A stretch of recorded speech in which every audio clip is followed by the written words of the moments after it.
Эгерде тамак менен уйкунун ортосунда жок дегенде 1 саат болсо, анда инсульттун пайда болушу төмөндөйт. Европа кардиологдор конгрессинде 1000 пациенттердин арасында өткөрүлгөн изилдөө көрсөттү. Кечки тамак менен уйкунун ортосунда 60-70 мүнөттүк интервал инсульттун пайда болушун 66% азайтат. А эгерде үстүнө дагы 20 мүнөт кошулса, инсульт коркунучу 10% азаят. Бул чындык, бирок үмүт да бар. Жөнөкөй адатты күнүгө сактаңыз.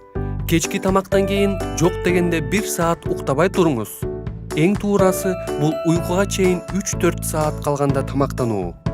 Инсульттун коркунучун төмөндөп, зарынанын пайда болушу азайып, дем алуунун токтоп калышы жокко чыгат.